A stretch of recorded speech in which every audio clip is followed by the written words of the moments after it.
Hello students, continuing with the last topic that is factors affecting working capital requirements।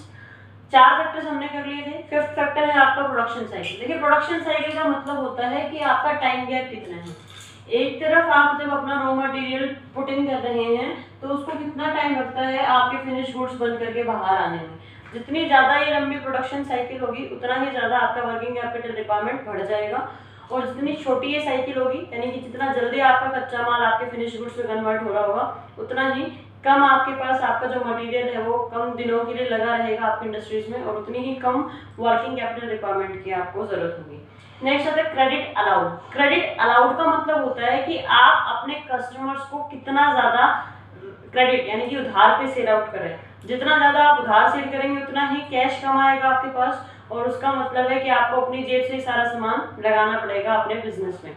But in case आपके पास आपका credit allowed कम है यानी कि आप cash में ही सेल्स ज्यादा रखते हैं तो उस केस में आप उधार कम देंगे और कैश आपके पास आता रहेगा आपके बिजनेस में, तो आपको वर्किंग कैपिटल की रिक्वायरमेंट कम रहेगी। तो जितना ज्यादा क्रेडिट अलाउ करोगे उतना ही ज्यादा आपको वर्किंग कैपिटल की रिक्वायरमेंट रहेगी, और जितना कम उधार बेचोगे उतना ही कम आपको क्रेडिट की जरूरत होगी, उतना ही कम वर्किंग कैपिटल की रिक्वायरमेंट की आपको जरूरत होगी, क्योंकि आपके पास आपका कैश अवेलेबल हो जाएगा आपकी कैश सेल्स के थ्रू। नेक्स्ट आता है क्रेडिट अवेल्ड। क्रेडिट अवेल्ड का मतलब होता है कि आपको खुद को कितना उधार मिल रहा है, यानी कि जितना ज्यादा आप खुद उधार खरीद सकते हो 3 महीने के लिए 2 महीने के लिए, तो उतना ही इसका मतलब है कि जो आपके पास कैश अवेलेबल था वो आप कहीं और पुटिंग कर सकते हो। उधार मिलता रहेगा आपको तो आपको वर्किंग कैपिटल की रिक्वायरमेंट बिजनेस में कम रहेगी। आपके पास कैश नहीं भी है तो आपका बिजनेस चल सकता है, और बट अगर आपके पास आपके जो सप्लायर्स हैं वो आपको कहे कि नहीं हम तो सिर्फ और सिर्फ कैश सेल्स आपको करेंगे,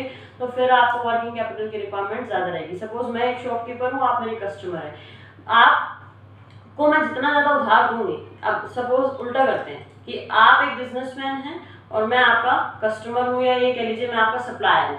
अब मैं आपको गुड सप्लाई कर रही हूँ, मैं जितना ज्यादा आपको उधार दूंगी, सर कोई बात नहीं आप 3 महीने बाद पैसे दे दीजिएगा।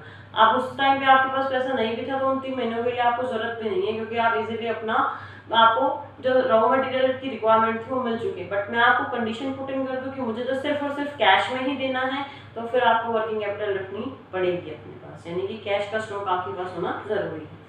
नेक्स्ट आता है ऑपरेटिंग एफिशिएंसी। ऑपरेटिंग एफिशिएंसी का मतलब होता है वेस्टेज हम कितनी कर रहे हैं।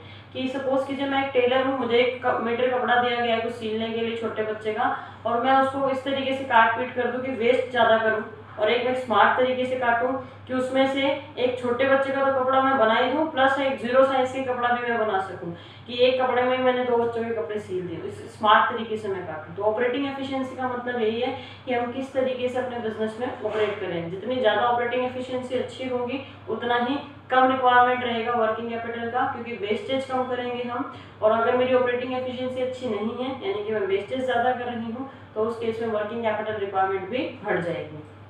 नेक्स्ट आता है availability of raw material.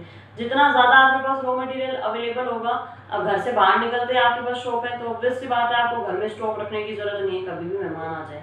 But अगर आपका घर इस तरीके से है कि आपका जो मेन मार्केट है या आपकी जो डिपार्टमेंटल स्टोर्स है वो सब आपके घर से दूर है, तो आपको एक कम से कम आपके पास आपको इतना स्टॉक रखना पड़ेगा कि घर पे आपके कोई गेस्ट आ रहा है तो आप उसको अटेंड कर सकें। तो सेम बिजनेस के साथ है, अगर आपके बिजनेस के बहुत ही नियरनेस में है आपका रॉ मटेरियल का एरिया तो आप इतना स्टोर करके नहीं रखेंगे, बट बहुत दूर पे रिमोट एरियाज पे तो आप पहले से ही उनको स्टोर करके रखेंगे, यानी कि वर्किंग कैपिटल की रिक्वायरमेंट बढ़ जाएगी। नेक्स्ट है ग्रोथ प्रोस्पेक्ट्स। फ्यूचर में आपको लगता है कि भविष्य में आपके ग्रोथ के चांसेस हैं, तो आपको फिर अपना प्रोडक्शन अपना स्टॉक बनाए रखने के लिए आपको वर्किंग कैपिटल की रिक्वायरमेंट ज़्यादा रहेगी, और ग्रोथ प्रोस्पेक्ट्स अगर कम है तो उस केस में आपको वर्किंग कैपिटल की रिक्वायरमेंट ज़्यादा नहीं रहती है।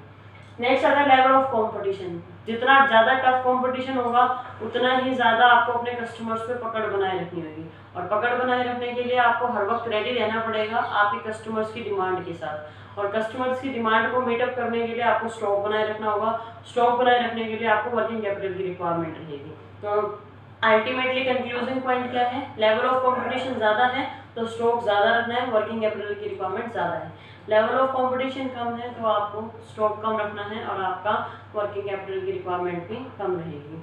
नेक्स्ट है इन्फ्लेशन। इन्फ्लेशन का मतलब है आपके पास आपका किस रेट से आपका महंगाई दर घट रहा है। जितना ज़्यादा इन्फ्लेशन उतना ही ज़्यादा आपको स्टॉक करके रखना है, और जितना कम इन्फ्लेशन उतना ही कम आपको वर्किंग कैपिटल की रिक्वायरमेंट रहेगी। तो ये थे हमारे टोटल वर्किंग कैपिटल रिक्वायरमेंट के फैक्टर्स, और इसी के साथ आपकी 9.3 यूनिट कंप्लीट हुई है, और विद दिस 9.3 के साथ साथ आपकी 9th यूनिट भी कंप्लीट हुई है। नेक्स्ट वीडियोस में हम स्टार्ट करेंगे आपकी 10th unit, that is financial market. Till then stay home, stay safe, thank you.